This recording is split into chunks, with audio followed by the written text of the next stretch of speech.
Esta proclamación la tomamos de Primera de Corintios capítulo 6 versículo 11, que empieza diciendo, y esto erais algunos. Y el esto erais algunos se refiere a una lista de pecados horrendos que habían cometido estas personas. Pero gracias a Dios que hay un pero. Le doy gracias a Dios por los peros de la Biblia. Y dice, mas ya habéis sido lavados, ya habéis sido santificados, ya habéis sido justificados en el nombre de Jesús y por el Espíritu de nuestro Dios. Rudy y yo hacemos de las Escrituras una confesión personal, así que vamos a omitir, y esto erais algunos, y vamos a empezar con el más y hacer de las Escrituras un testimonio personal. Mas ya hemos sido lavados, ya hemos sido santificados, ya hemos sido justificados, en el nombre del Señor Jesús y por el Espíritu de nuestro Dios. Y ahora les daremos el privilegio de decirlo con nosotros. Esto no es difícil de recordar. Empiece con mas ya hemos sido. Mas ya hemos sido lavados, ya hemos sido santificados, ya hemos sido justificados en el nombre del Señor Jesús y por el Espíritu de nuestro Dios. Amén. Que Dios los bendiga. Ahora seguiremos estudiando las 6 doctrinas de fundamento que se mencionan en Hebreos 6, 1 y 2. Ya hemos hablado de las dos primeras, arrepentimiento para con Dios y fe en nuestro Señor Jesucristo. Ahora vamos a seguir con la tercera, que es la doctrina de bautismos. Voy a leer la Escritura rápidamente para que tengamos la seguridad de estar fundados sobre la palabra de Dios. Hebreos 6, 1 y 2.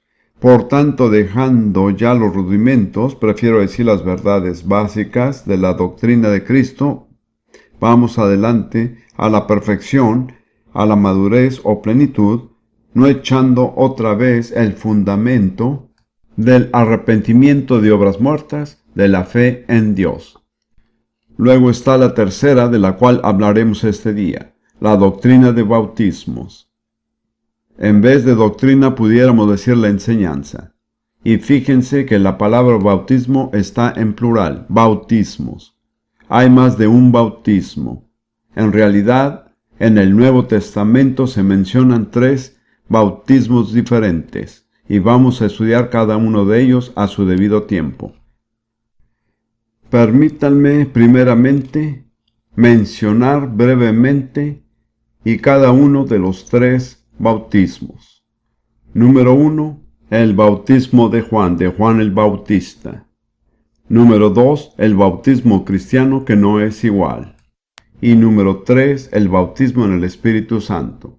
Son 3 bautismos diferentes y cada uno juega un papel importante en el Nuevo Testamento. Bien, tengo que hacer un comentario acerca del significado de la palabra bautizar.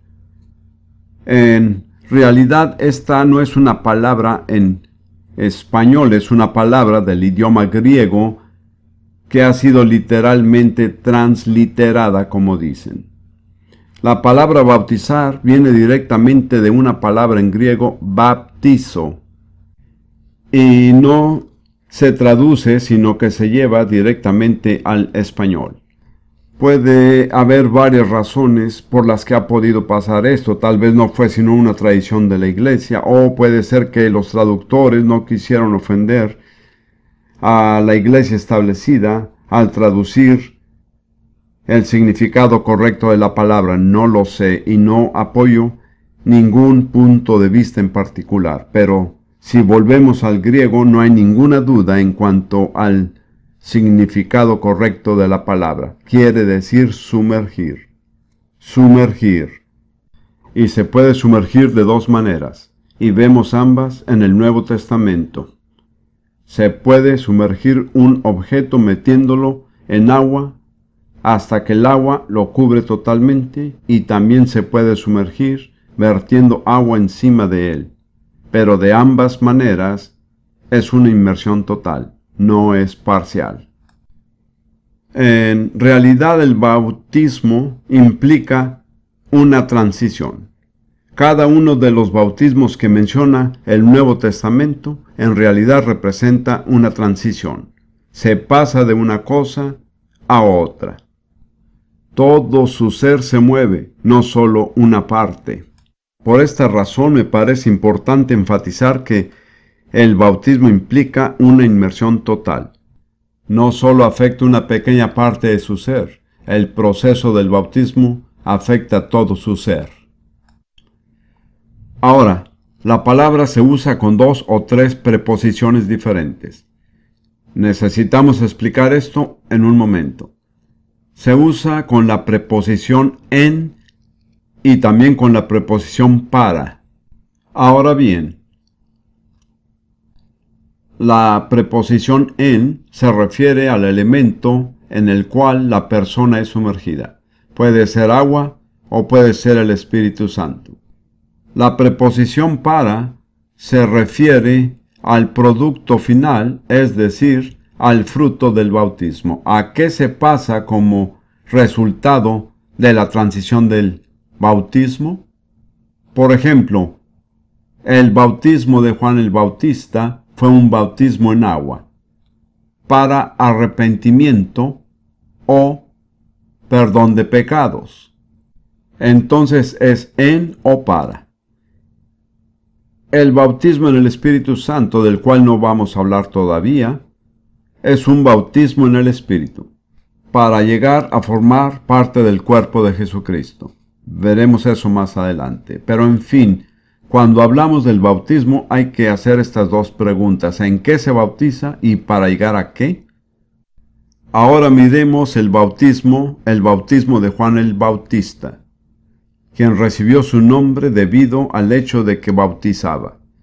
Y esto se refiere en Marcos 1, versículos 2 al 5. Como está escrito en Isaías el profeta: He aquí yo envío mi mensajero delante de tu faz, el cual preparará tu camino delante de ti, voz del que clama en el desierto: preparad el camino del Señor, enderezar sus sendas. Ese era el ministerio específico de Juan el Bautista. Él había de ir delante del Mesías y preparar su camino. Básicamente su mensaje era muy sencillo. Se resume en una palabra: arrepentimiento. Dice en el próximo versículo: bautizaba Juan en el desierto y predicaba el bautismo de arrepentimiento para perdón de pecados. La palabra dice para perdón de pecados. Eran bautizados con un bautismo de arrepentimiento que los llevaba a ser perdonados de sus pecados. Eran bautizados en agua para perdón de pecados. Y el propósito de esto era preparar el camino para la venida tan esperada del Mesías de Israel, Jesús de Nazaret. Me parece muy significativo el hecho de que Jesús no podía venir, Dios no podía enviarlo, hasta que el corazón del pueblo de Dios no hubiera sido preparado mediante el arrepentimiento. Me inclino a pensar que esto también es cierto en cuanto a la segunda venida de Jesucristo. El corazón del pueblo de Dios tendrá que ser preparado mediante el arrepentimiento. De cierta forma, me parece que el arrepentimiento es el mensaje más importante que necesita oír el pueblo de Dios hoy. Esa es solo una opinión. El ministerio de Juan también fue un vínculo muy importante entre 2 épocas diferentes en cuanto al trato de Dios, es decir, 2 dispensaciones: la dispensación de la ley y de los profetas y la dispensación de la gracia y del evangelio, que comenzó con Jesús. Juan es una figura crítica en el desenvolvimiento de los propósitos de Dios. Sabemos relativamente poco de él, y yo mismo he tendido a subestimar la importancia de su ministerio. Su ministerio fue breve, pero crítico. Preparó el camino de Jesús. La influencia que tuvo sobre su pueblo fue tremenda. Si miramos el próximo versículo, Marcos 1:5, dice: y salían a él toda la provincia de Judea y todos los de Jerusalén, y eran bautizados por él en el río Jordán, confesando sus pecados. En muy poco tiempo, Juan alcanzó sin duda a cientos de miles de personas, a la población entera de Jerusalén, Judea y otros lugares. Siempre he reflexionado acerca de la manera en que Dios hace las cosas. Él no contrata un comité, ni alquila un estadio, ni organiza un coro, para luego decir vamos a celebrar un culto. Lo hace de la manera menos esperada. Un solo hombre, vestido de pelo de camello, salió al desierto. Un solo hombre. Todo el pueblo salía a él. Pues así es que Dios suele hacer las cosas. Hace las cosas de una manera inesperada. Y lo que atrae a la gente no es la organización, aunque doy gracias a Dios por la organización. No es la propaganda, ni la publicidad, sino el mover sobrenatural de Dios. ¿Y saben lo que necesitamos? Necesitamos eso hoy día. La gente acudirá a donde el fuego de Dios está ardiendo. No importa qué tipo de lugar sea, tampoco importa la personalidad del predicador, ni el grado de educación que haya tenido. Que sepamos, Juan el Bautista no asistió a ningún seminario, pero era un hombre en el cual ardía el fuego de Dios. Más adelante Jesús le dijo a la gente de su época, él era antorcha que ardía y alumbraba, y vosotros quisisteis regocijaros por un tiempo en su luz. Desafortunadamente aquel fuego nunca encendió en las personas a las que hablaba Jesús. Acudieron a la luz, recibieron los beneficios de la luz, pero nunca se encendió en ellos. El hecho de que Jesús alabe a Juan es muy significativo. Él fue una antorcha que ardía y alumbraba. Creo que científicamente es cierto que para que algo alumbre, tiene que arder. Sin calor, no puede haber luz. Así que recordemos esto. Si queremos alumbrar para Jesús, tenemos que arder. Pidamos en oración que donde quiera que Dios nos ponga, seamos antorchas que arden y alumbran. Como ya he dicho, el bautismo de Juan era para perdón de pecados. Él fue un vínculo entre la ley y los profetas y el Evangelio. Jesús saca a relucir esto en Mateo 11, versículo 13, hablando de Juan. Dice, porque todos los profetas y la ley profetizaron hasta Juan. Aquella dispensación terminó con la venida de Juan. Él fue un vínculo de transición para una nueva dispensación, la de la gracia del Evangelio. Eso quiere decir que es un hombre importante. De cierta forma, dividió en dos la historia del pueblo de Dios. Le dio fin a una época e inició otra. Muchas veces he pensado que yo mismo no he logrado captar el verdadero significado de Juan el Bautista. La Biblia no dice mucho de él, pero todo lo que dice es sumamente importante. Ahora, el bautismo de Juan exigía tres cosas de la gente que venía a ser bautizada. En primer lugar, era un bautismo de arrepentimiento. Ya hemos hablado del arrepentimiento. No es un sentimiento, sino una decisión. Es llegar al final de algo, dar media vuelta y empezar a mirar y caminar en la dirección opuesta. Juan exigía que los que venían a él para ser bautizados cumplieran con esa condición. Era primero una decisión y luego una acción. En segundo lugar, Juan exigía que la gente confesara públicamente sus pecados. Esto parece haber desaparecido de la forma de pensar de mucha gente en la iglesia de hoy, pero he aprendido por lo que he observado que cuando el Espíritu Santo convence de pecado al pueblo de Dios hasta llevarlo a confesar su pecado, los resultados son dramáticos. Esa fue la chispa que provocó varios avivamientos en tiempos pasados, especialmente el avivamiento en el país de Gales en 1904, que se caracterizó por la confesión de pecados. Y permítame decirles que no necesariamente tienen que confesar sus pecados públicamente, pero sí tienen que confesarlos. Los únicos pecados que Dios se compromete a perdonar son los pecados que confesamos a Dios.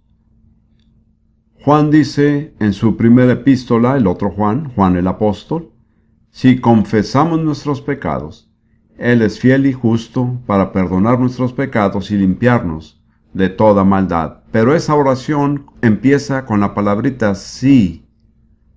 Si confesamos nuestros pecados.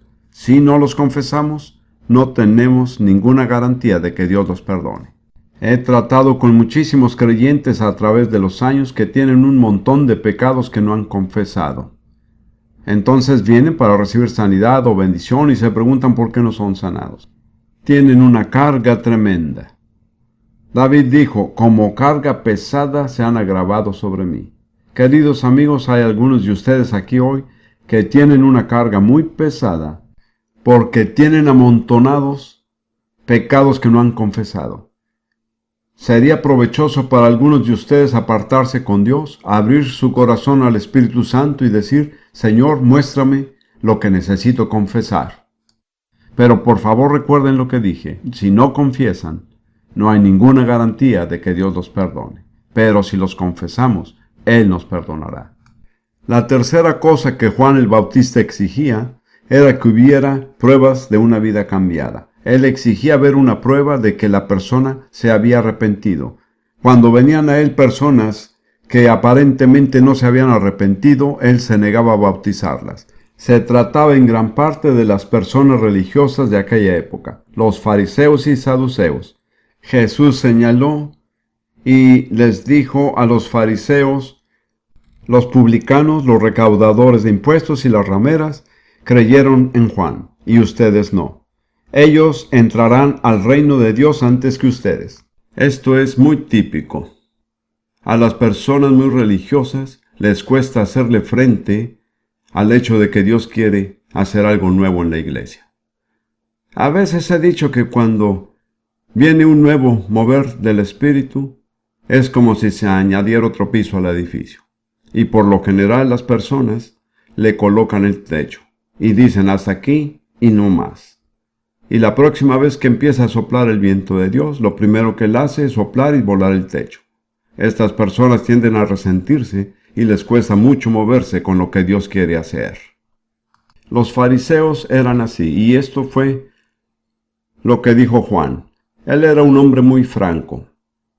No quiero entrar en detalles ahora, pero una vez hice un pequeño estudio acerca de las características de las personas de quienes la Biblia dice que eran llenas del Espíritu. El primero fue Juan el Bautista. Él fue lleno del Espíritu Santo desde la matriz de su madre, luego Jesús, luego Pedro, luego Pablo y Esteban.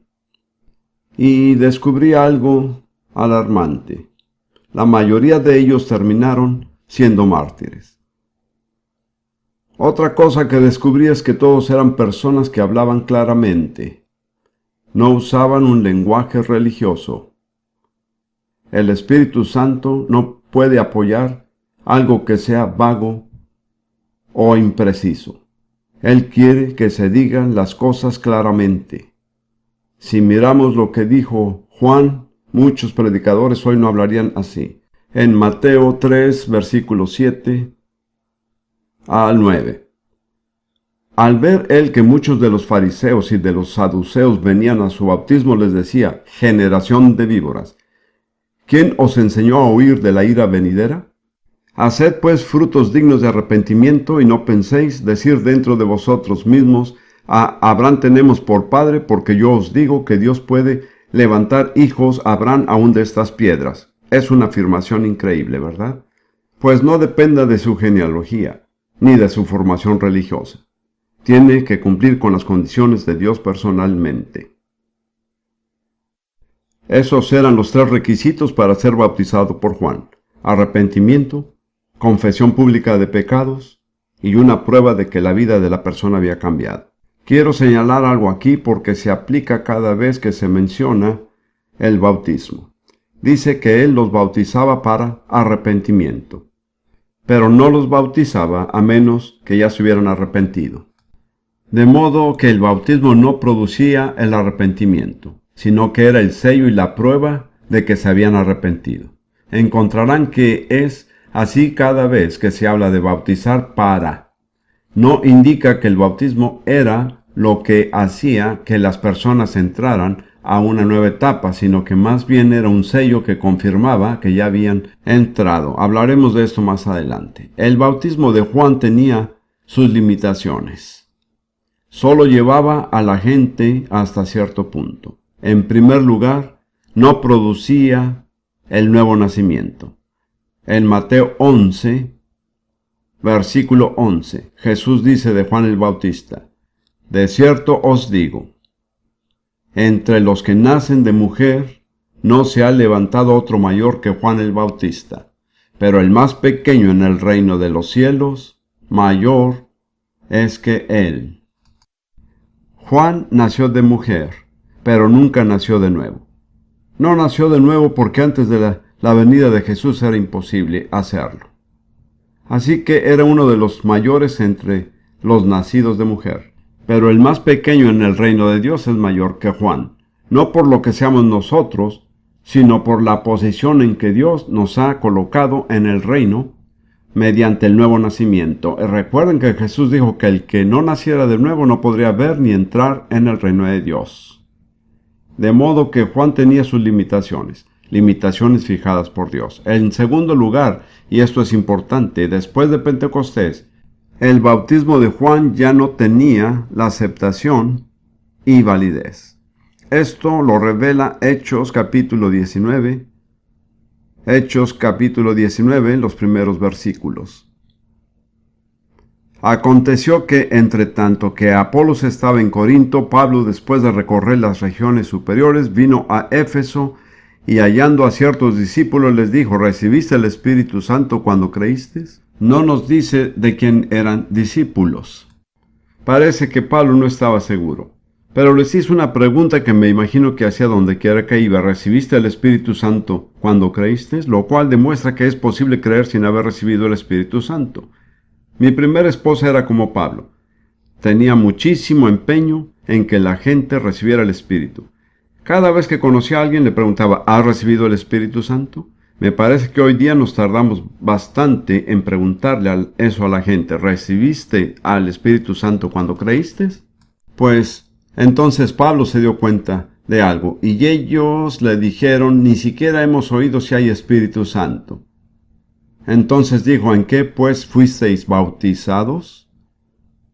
Ellos dijeron: en el bautismo de Juan.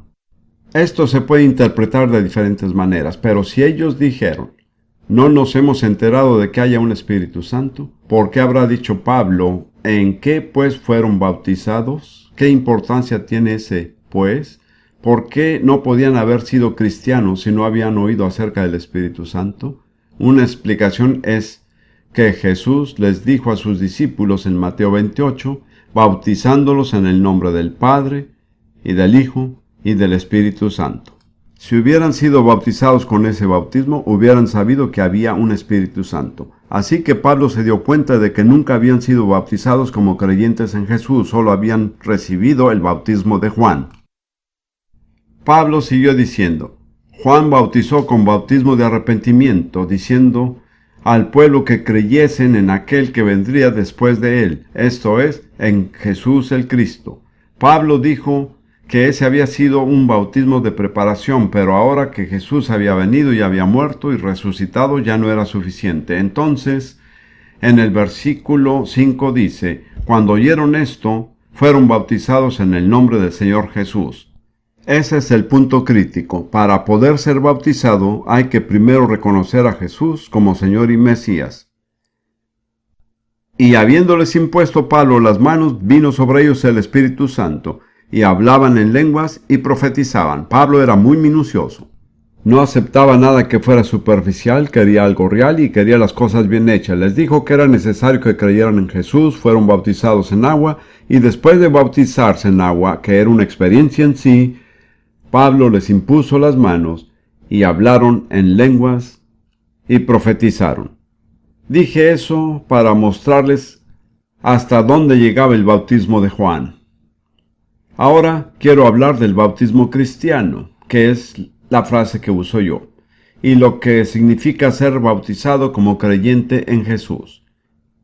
Debo decir que este es un acto muchísimo más importante de lo que se da cuenta el cristiano promedio hoy día. En general, aún los bautistas entienden muy poco del verdadero significado y la verdadera importancia del bautismo en agua.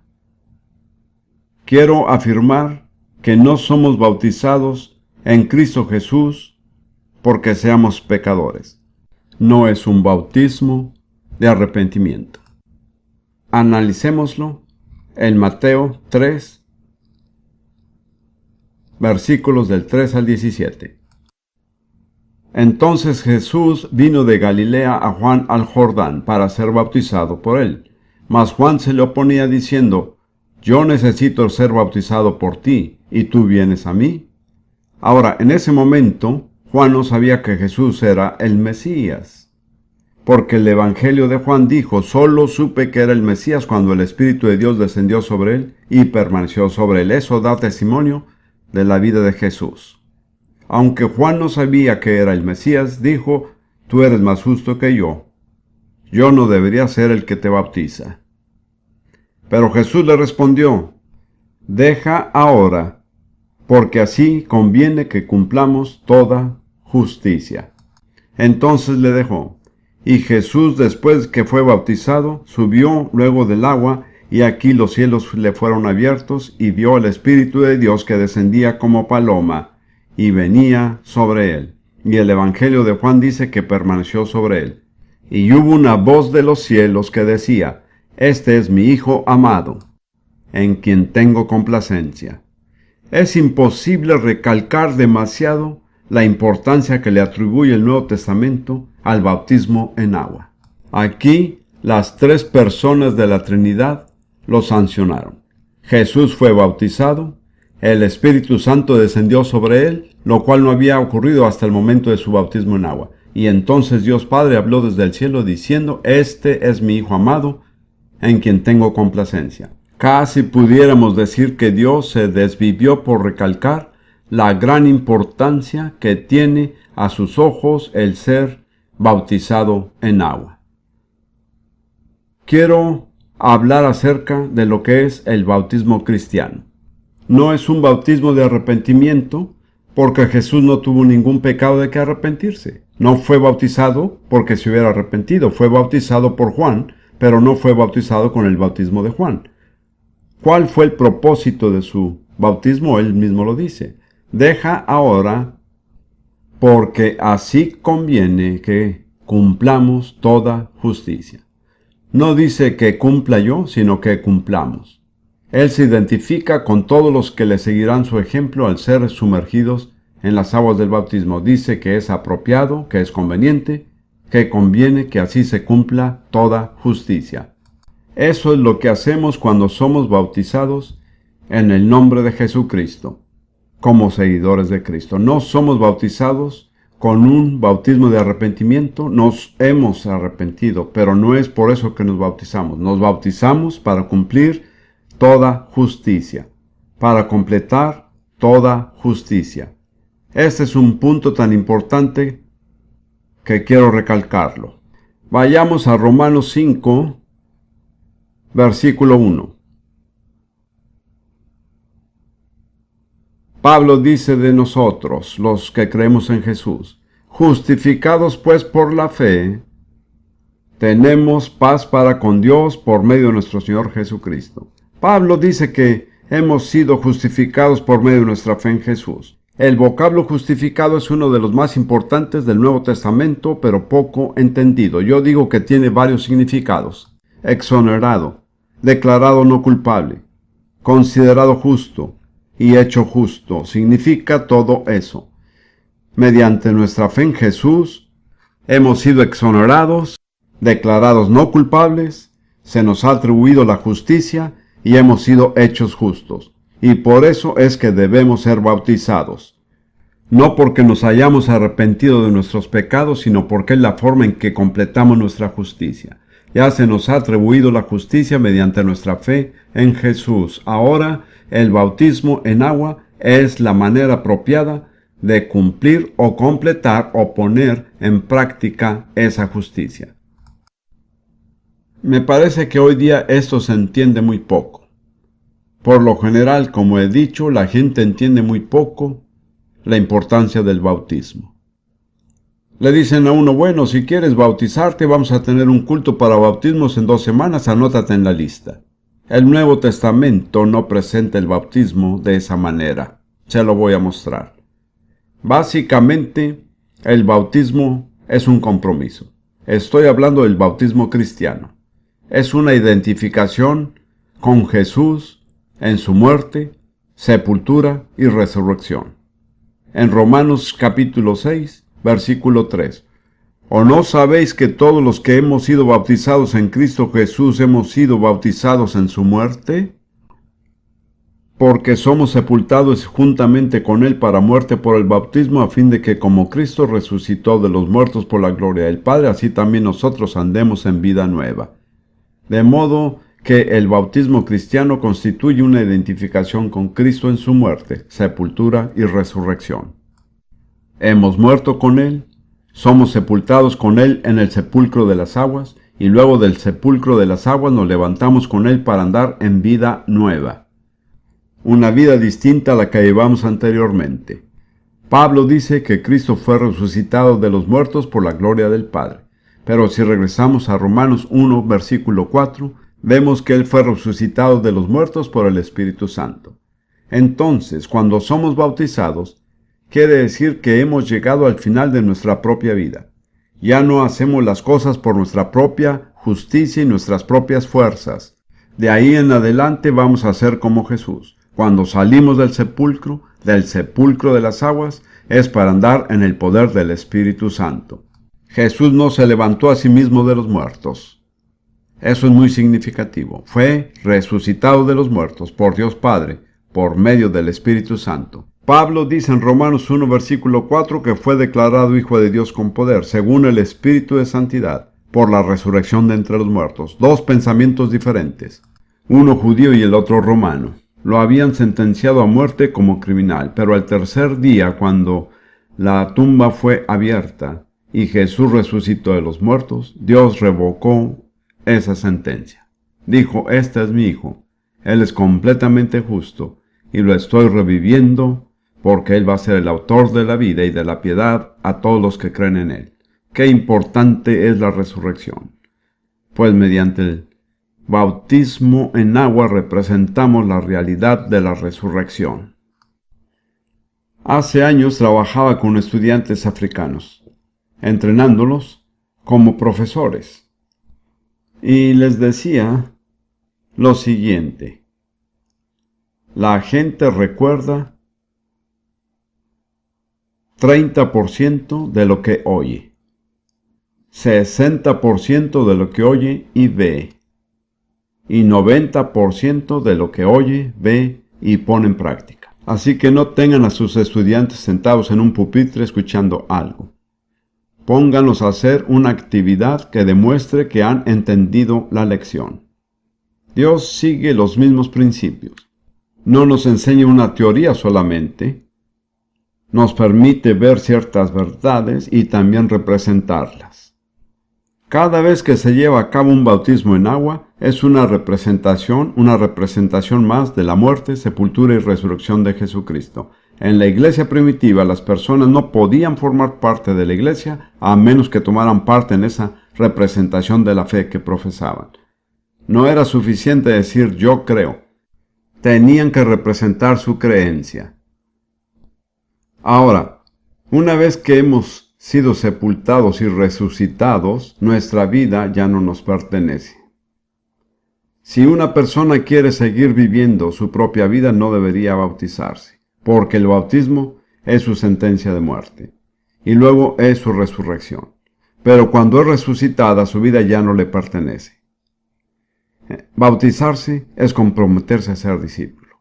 En Mateo 28, al final del capítulo, Jesús les dijo a sus discípulos qué tenían que hacer cuando proclamaran el Evangelio. En Mateo 28, versículos 19 y 20. Por tanto, id y hacer discípulos a todas las naciones, bautizándolos en el nombre del Padre, y del Hijo, y del Espíritu Santo, enseñándoles que guarden todas las cosas que os he mandado, y aquí yo estoy con vosotros todos los días hasta el fin del mundo. Dijo, id y hacer discípulos a todas las naciones. Nunca nos dijo que hiciéramos miembros de una iglesia. ¿Saben que el problema más grande en la iglesia hoy son aquellos miembros de la iglesia que no son discípulos? Porque tergiversan la verdad que estamos tratando de proclamar. Si una persona no está dispuesta a ser discípulo, no tiene ningún derecho a bautizarse. Bautizarse es comprometerse a ser discípulo. No tomaban mucho tiempo enseñándoles antes que se bautizaran, pero una vez que habían hecho el compromiso, sí les enseñaban. Eso tiene sentido. ¿Por qué perder tiempo enseñando a personas no comprometidas? Que demuestren que están comprometidas y luego se les puede enseñar lo que necesitan saber. Yo viví esto estando en una misión en el este de África. Pasaban semanas enseñando a los candidatos al bautismo. Pero en realidad, al final, lo que hacían muchas veces era bautizar a impíos. Tenían los conocimientos intelectuales, pero su corazón no había cambiado. Nunca habían hecho un verdadero compromiso para seguir a Jesús. Dios me llevó a analizar esto y en un momento se los voy a demostrar. Pero consideremos ahora los requisitos para el bautismo cristiano. Hemos estudiado los requisitos para el bautismo de Juan. Estudiemos ahora los requisitos para el bautismo cristiano. Primero que todo, Jesús dijo ir y hacer discípulos a todas las naciones, bautizándolos. De modo que una persona que ha de ser bautizada tiene que haber escuchado el Evangelio de Jesucristo. ¿Recuerdan lo que dije que era el Evangelio? Radica en 3 hechos históricos. Jesús murió, fue sepultado y resucitó. Si creemos eso, nos es contado por justicia. Somos justificados. Entonces no tenemos ningún derecho de bautizar a personas a quien no les hemos predicado los hechos sencillos que componen el Evangelio. Luego, el próximo requisito era arrepentimiento. El día de Pentecostés, en Hechos capítulo 2, versículo 38, vemos cómo respondió Pedro. Cuando la muchedumbre convencida de pecado, pero no convertida, le preguntó, varones hermanos, ¿qué haremos? Pedro respondió en el versículo 38, arrepentíos. ¿Recuerdan lo que dijimos? El arrepentimiento siempre es el primer paso. Arrepentíos y bautícese cada uno de vosotros y recibiréis el don del Espíritu Santo. Ese es el programa de Dios. Está todo en un versículo. ¿Por qué lo hemos de separar? ¿Y dividirlo en semanas o meses? Yo era tan ignorante del Evangelio que cuando me salvé fui bautizado en el Espíritu. No ocurrió en una iglesia, sino en una barraca. No me enteré que se supone que había que esperar. En el momento de ser bautizado en el Espíritu Santo recibí el don de lenguas y de interpretación. Gracias a Dios que en la barraca no estaba con cristianos que me hubieran dicho que había que esperar tanto tiempo para recibir todo esto. Pedro dijo que era un solo paquete, arrepentidos, bautizados en agua y recibir el don del Espíritu Santo. Les aseguro que si le presentan la verdad a la gente de esa manera y la gente responde, sucederá así. No toma mucho tiempo. No es un proceso lento. Es más bien algo muy rápido. La persona pasa de una dimensión a otra. Y en tercer lugar, para ser bautizados, las personas tienen que creer. En Marcos 16, 15 al 16, Jesús dijo a sus discípulos, id por todo el mundo y predicad el Evangelio a toda criatura. Es una gran vergüenza para nosotros que después de 2000 años todavía no hayamos hecho la obra. Eso lo digo de paso. Id por todo el mundo y predicar el Evangelio a toda criatura. El que creyere y fuere bautizado será salvo. De modo que nadie es apto para bautizarse si no ha creído. La persona tiene que ser creyente. El que creyere y fuere bautizado será salvo. Permítame señalar que Jesús nunca les garantiza la salvación a los que creen sin ser bautizados. Tal vez usted me diga, eso ya lo he arreglado con el Señor. Eso es asunto suyo. Pero bíblicamente no se le garantiza la salvación a menos que haya sido bautizado como creyente. Bautizado. Quiero decir que todo su cuerpo haya sido completamente sumergido. La otra condición la menciona Pedro en Primera de Pedro 3, versículo 21. Primera de Pedro 3, 21. Está hablando de los días de Noé. Y no vamos a hablar de eso. Solo vamos a ver cómo se aplica al bautismo. En Primera de Pedro 3, 20. Pedro dice: cuando una vez esperaba la paciencia de Dios en los días de Noé, mientras se preparaba el arca, en la cual pocas personas, es decir, 8, fueron salvadas por agua. Esa es una escritura muy significativa. Pedro está diciendo que Dios no quiso enviar el diluvio hasta que el arca estuviera preparada. Estuvo esperando pacientemente a que el arca estuviera preparada y luego dejó que viniera el diluvio. Y dice que de todas las personas que había en la tierra, ¿cuántas se salvaron? 8. Eso es algo muy serio. Calculan que es probable que la población mundial haya sido de 2 millones de personas. Eso es algo sumamente serio. De unos 2 millones de personas, 8 fueron salvas. En realidad la salvación es para la mayoría.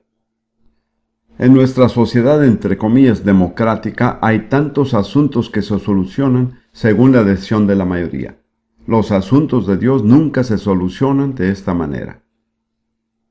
Se solucionan según la decisión de Dios. Y entonces Pedro sigue hablando del arca de Noé y del diluvio, y dice: el bautismo que corresponde a esto ahora nos salva. Aquí nombra el bautismo, ¿entienden? Él dice que el bautismo nos salva. Y luego dice: no quitando las inmundancias de la carne. No se trata de bañarse para quedar limpio físicamente, sino como la aspiración de una buena conciencia hacia Dios. Esa es la cuarta condición, que la persona tenga una buena conciencia hacia Dios. En otras palabras, que la persona diga: Señor, sé que he sido pecador, lo siento, me arrepiento, creo que Jesús murió por mí, creo que mediante la fe en Él soy justificado, se me considera justo. Señor, en mi condición de pecador, he hecho todo lo que puedo. Por favor, acéptame. Eso es tener una conciencia limpia hacia Dios. No se puede hacer más de lo que Dios pide. Si la persona ha hecho todo lo que Dios pide, tiene una conciencia limpia hacia Él. Permítame recapitular las 4 condiciones para poder ser bautizado como creyente. Número 1, tiene que haber escuchado el Evangelio. Número 2, tiene que haberse arrepentido. Número 3, tiene que creer el Evangelio. Y número 4, tiene que tener una conciencia limpia hacia Dios. No quiero de ninguna manera entrar en polémicas, pero creo que sin entrar en polémicas puedo decir lo siguiente: un bebé es incapaz de cumplir con ninguna de esas 4 condiciones. ¿No es cierto? No creo que nadie pueda negarlo, es un simple hecho. Ahora, quiero hablar de algo que mencioné anteriormente. El instruir a la gente con respecto al bautismo no tiene que tomar mucho tiempo. Viví esto en la misión con la cual estaba. Ellos tomaban 6 semanas para instruir a los recién convertidos y luego los bautizaban. En realidad lo que hacían era bautizar a impíos instruidos. Ellos nunca habían tenido un encuentro con el Señor, su vida no había sido cambiada.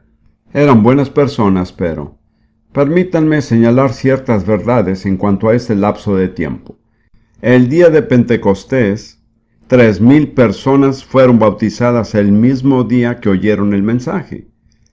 Los apóstoles no dijeron: esperen y si llevan fruto los bautizaremos dentro de 6 semanas. O cuando hayan aprendido de memoria los sermones de Jesús. Los bautizaron porque habían reunido las condiciones, habían creído, se habían arrepentido y estaban dispuestos a hacer un compromiso. Fíjense que era un compromiso que no era bien visto, porque los cristianos eran una gran minoría. Luego, en Hechos 8, el eunuco etíope oyó el evangelio de la boca de Felipe. Leámoslo, vale la pena leer lo que ocurrió. Hechos 8. Recordarán que Felipe se encontraba en el camino a Gaza. Había dejado atrás un avivamiento muy emocionante en Samaria y se encontraba en el camino a Gaza porque un ángel lo había enviado. No tenía idea por qué se encontraba ahí, entonces vio a aquel eunuco etíope en su carro y el eunuco estaba leyendo en voz alta, como mencioné anteriormente que solía hacer la gente. Estaba leyendo Isaías. Felipe se le acercó y le dijo, más bien el eunuco le preguntó, te ruego que me digas, ¿de quién dice el profeta esto? ¿De sí mismo o de algún otro? El eunuco estaba leyendo el pasaje de Isaías 53 que dice, como cordero fue llevado al matadero, e hizo una pregunta muy sensata. ¿El profeta está hablando de sí mismo o de otra persona? Y luego dice, en el versículo 35, entonces Felipe, abriendo su boca y comenzando desde esa escritura, le anunció el Evangelio de Jesús. En otras palabras, le dijo que Isaías estaba hablando de Jesús. La Biblia dice que le predicó a Jesús. Felipe era evangelista y es un modelo para nosotros. Su mensaje era muy sencillo, era un mensaje de una palabra. En Samaria había predicado a Cristo y en el camino a Gaza predicó a Jesús. Me encanta el ministerio de los verdaderos evangelistas. No es el ministerio mío, pero cada vez que veo a un verdadero evangelista en acción, me emociono mucho. El evangelista lo que hace es presentarle el Salvador al pecador. Al hacer eso ya ha cumplido con su misión. Así lo hizo Felipe en Samaria y luego siguió adelante. Muchas personas se hubieran quedado porque la campaña había tenido mucho éxito, pero Dios dijo que pasara a hacer otra cosa, que no se quedara. Fue una prueba de obediencia. Entonces termina en el camino a Gaza, en el carro de este eunuco, y le predica a Jesús. Quiero que se fijen en eso, le predicó a Jesús. Y yendo por el camino llegaron a cierta agua. Y dijo el eunuco, aquí hay agua, ¿qué impide que yo sea bautizado? Y mandó parar el carro y descendieron ambos al agua, Felipe y el eunuco, y Felipe le bautizó al eunuco. Solo nos dice que Felipe predicó a Jesús, pero al predicar a Jesús ha debido decir algo acerca del bautismo, porque fue el eunuco y no Felipe quien tomó la iniciativa. Dijo, aquí hay agua, ¿hay algo que impida que sea bautizado? Felipe dijo, está bien, te bautizaré, y ambos bajaron al agua. Cada vez que se habla del bautismo en el Nuevo Testamento, las personas bajan y luego suben del agua. Entonces tuvo una experiencia emocionante, fue arrebatado por el Espíritu Santo. Y el eunuco no lo volvió a ver, pero éste no se preocupó, siguió gozoso su camino. Permítame señalar que habrán pasado posiblemente 1 o 2 horas desde que el eunuco escuchó el Evangelio por primera vez hasta que fue bautizado. No fue un tiempo de preparación muy largo. Y luego en la casa de Cornelio, ya conocen la historia, Pedro fue a la casa de unos gentiles muy a regañadientes, ya que iba en contra de sus convicciones, pero empezó a hablarles de Jesús y pasó algo maravilloso. Su sermón fue interrumpido. Yo digo, Señor, danos más sermones interrumpidos.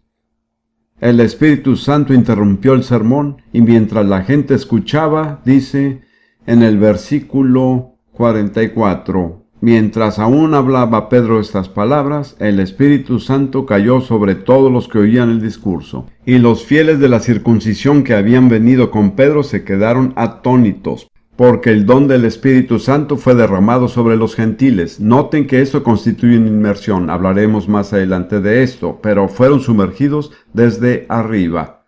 Fue una inmersión estilo Cataratas del Niágara. ¿Por qué se quedaron atónitos? Porque los oían hablar en lenguas y magnificaban a Dios. Muchos predicadores dicen, pues, vamos a esperar unas 6 semanas, y si dan fruto verdadero sabremos que fue una experiencia real. Ahora bien, nadie hubiera podido estar menos dispuesto a creer que los gentiles pudieran llegar a ser creyentes que Pedro, pero en cuanto los escucharon hablar en lenguas, dijeron, ya está, han recibido lo mismo que nosotros. Entonces respondió Pedro, ¿puede acaso alguno impedir el agua para que no sean bautizados esos que han recibido al Espíritu Santo también como nosotros? Dice que Pedro mandó que fueran bautizados. No se lo recomendó, se lo ordenó. El bautismo es un acto de obediencia hacia Dios. ¿Cuánto se tardaron? Pues tal vez habrá pasado 1 hora desde que hablaron en lenguas por primera vez hasta que fueron bautizados en agua. No se demoraron. Y luego El carcelero filipense, me encanta este relato. Recordarán la historia, habían echado a Pablo y a Silas en la cárcel y allí en el calabozo de más adentro, en la celda de máxima seguridad a medianoche, la hora más oscura. ¿Qué estaban haciendo? Cantando y alabando al Señor. Dice que los presos estaban escuchándolos. Jamás habían tenido personas así en la cárcel. Y en ese preciso momento sus alabanzas desataron el poder sobrenatural de Dios y la cárcel entera fue sacudida hasta los cimientos. Todas las puertas se abrieron y las cadenas de todos se soltaron. Entonces el carcelero se iba a matar porque bajo la ley romana, si algún preso se escapaba, el carcelero tenía que pagar con su vida. Pablo dijo, no te hagas daño. Todos estamos aquí, no tienes que matarte. Y dice en el versículo 29, él entonces pidiendo luz, temblando, se postró ante los pies de Pablo y de Silas. Qué maravilloso que el carcelero temblara ante sus prisioneros.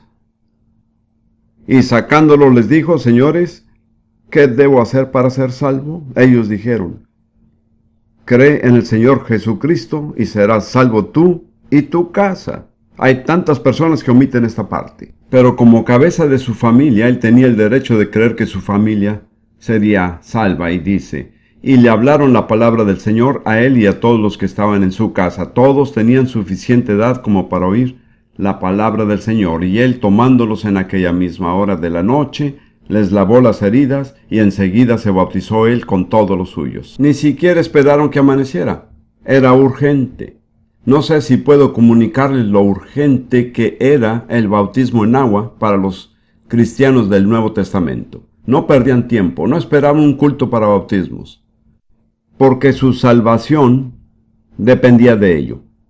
El que creyere y fuere bautizado será salvo. No quiero entrar en polémicas, usted puede decidir usted mismo cómo va a responder. Miremos rápidamente el significado espiritual del bautismo.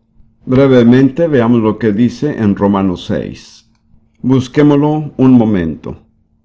Romanos 6, empezando en el versículo 3.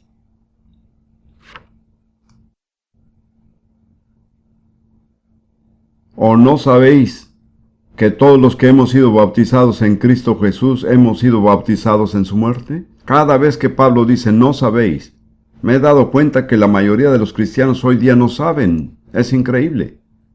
Cada vez que él habla en algún tema y dice no sabéis, me doy cuenta que la mayoría de los cristianos hoy día no saben. Él dijo, porque somos sepultados juntamente con él para muerte por el bautismo, a fin de que como Cristo resucitó de los muertos por la gloria del Padre, así también nosotros andemos en vida nueva. Y como ya dije, nos hemos identificado con Cristo en su muerte, sepultura, y gracias a Dios que no termina ahí. Si somos sepultados con él, también somos resucitados. Y luego Pablo dice algo muy significativo en el versículo 5, porque si fuimos plantados juntamente con él en la semejanza de su muerte, así también lo seremos en la de su resurrección. Está hablando de ser sepultados mediante el bautismo. Dice que si hemos sido sepultados, podemos tener la seguridad de que seremos resucitados. Luego dice, sabiendo esto, que nuestro viejo hombre fue crucificado juntamente con él para que el cuerpo del pecado sea destruido, a fin de que no sirvamos más al pecado. Entonces la realidad que refleja el bautismo es que cuando Jesús murió en la cruz, nuestra naturaleza pecaminosa, carnal y rebelde fue muerta junto con él. Esa es una gran revelación. Como ve, podemos ser perdonados y aún ser rebeldes. Eso hacen muchas personas, van a la iglesia, confiesan sus pecados, son perdonados, salen de la iglesia y pecan de nuevo. Eso no es lo que Dios quiere. Una razón por lo que pasa eso es que la gente no sabe que es un hecho histórico que al morir Jesús en la cruz, nuestro viejo hombre, aquel rebelde dentro de nosotros, fue ejecutado. Esa es la única salida. No hay ninguna otra solución para ese rebelde. La única solución es que muera. Pero las buenas noticias son que la ejecución tuvo lugar más de 19 siglos atrás, cuando Jesús murió en la cruz. Pablo dice que tenemos que saber eso. Luego sigue diciendo, en el versículo 11. Así también vosotros consideraos muertos al pecado, pero vivos para Dios en Cristo Jesús, Señor nuestro. Pablo dice, si lo sabes, considéralo. Tenemos que considerarnos muertos al pecado, pero vivos para Dios. Y el proceso externo es el bautismo en agua. Bajamos al sepulcro y volvemos a subir de él. Nuestra vieja naturaleza pecaminosa queda atrás en el sepulcro y al salir somos nuevas criaturas. Ahora bien, en Colosenses 2 hay un pasaje más con respecto a esto que es importante. Colosenses 2. Pablo está escribiendo a los cristianos y dice en el versículo 11, en él también fuisteis circuncidados con circuncisión no hecha a mano, al echar de vosotros el cuerpo pecaminoso carnal en la circuncisión de Cristo. Bajo la ley judía, la circuncisión simplemente era quitar un pequeño pedazo de carne, pero la circuncisión cristiana implica despojarse de toda la naturaleza carnal, de todo el cuerpo carnal. Y cuando un cuerpo ha muerto, ¿qué hay que hacer? No lo escuché. Enterrarlo, así es. En realidad es una ofensa dejar un cadáver por ahí sin enterrarlo. Yo serví con el ejército británico en África y en el norte de África. Y nunca dejamos un cadáver en el suelo. Siempre lo poníamos bajo tierra.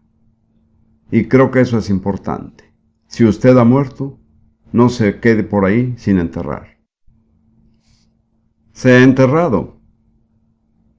¿Entienden la idea? Ahora, Pablo sigue diciendo en Colosenses 2 que después de despojarnos del cuerpo pecaminoso que hay que hacer, dice que hay que enterrarlo. Sepultados con él en el bautismo, con el cual fuiste también resucitados con él mediante la fe en el poder de Dios que le levantó de los muertos. Note que el bautismo solo funciona para aquellos que creen. Es mediante nuestra fe que Dios hará que seamos resucitados. Si no creemos, no funciona. Ahora permítame compartir con ustedes ciertas verdades importantes. En Gálatas 3, versículo 27. Gálatas 3, versículo 27. Porque todos los que habéis sido bautizados en Cristo, de Cristo estáis revestidos.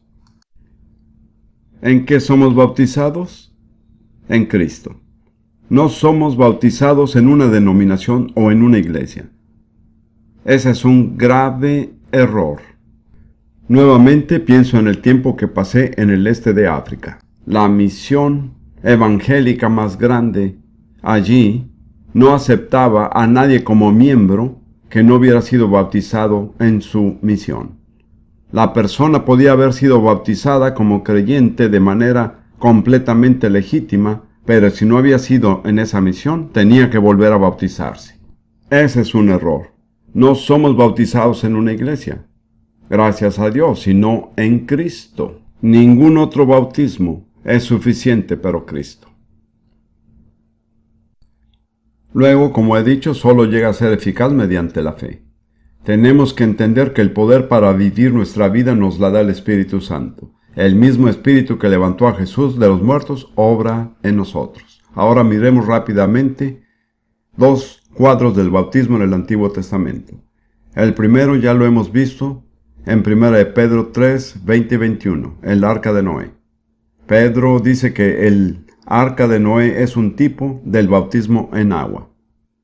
¿Cuál fue el mensaje del arca de Noé? En primer lugar, que venía el juicio. Había una sola manera de salvarse del juicio y era el arca. Así que el diluvio representa el juicio de Dios. El arca, como siempre en la Biblia, es un tipo de Jesucristo. Estando dentro del arca, podemos pasar por las aguas del juicio sin peligro. Si estamos fuera del arca, nos ahogaremos.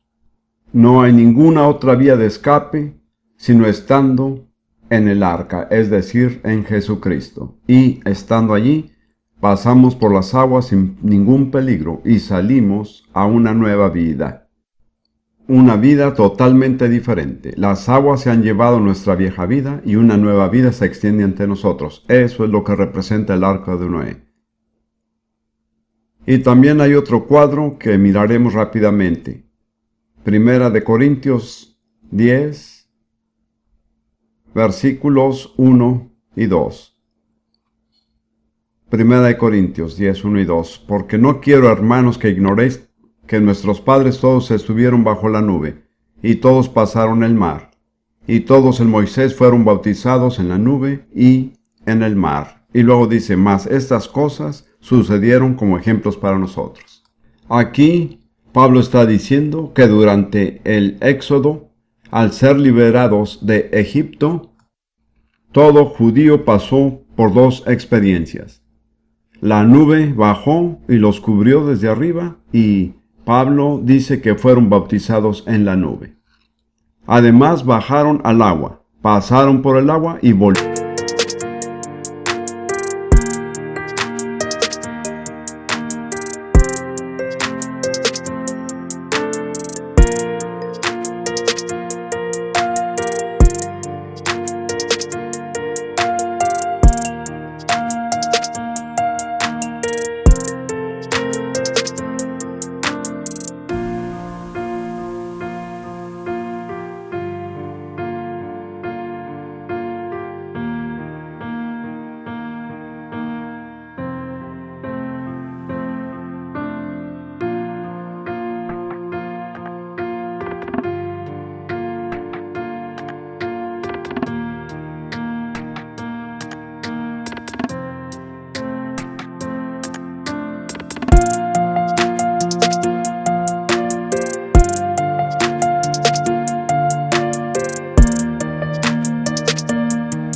A subir.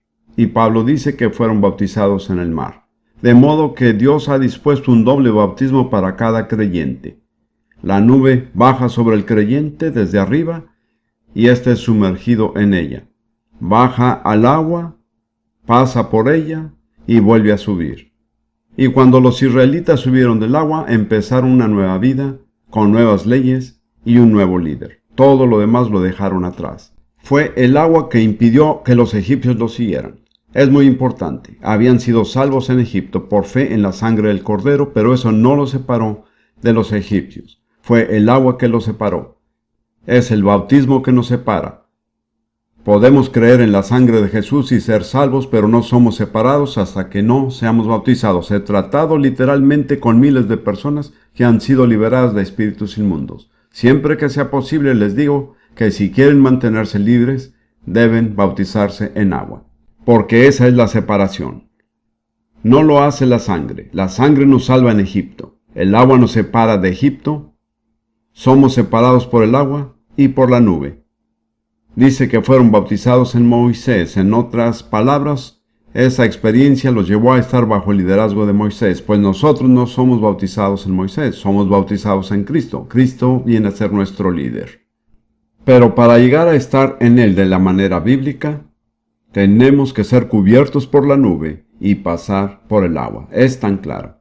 Es muy claro. Y luego dice en Hebreos 11:29, leámoslo, creo que tenemos el tiempo suficiente. Hebreos 11:29.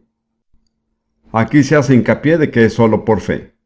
Si la persona no es creyente, bajará al agua como un pecador seco y subirá del agua como un pecador mojado. Ese será el único cambio que habrá.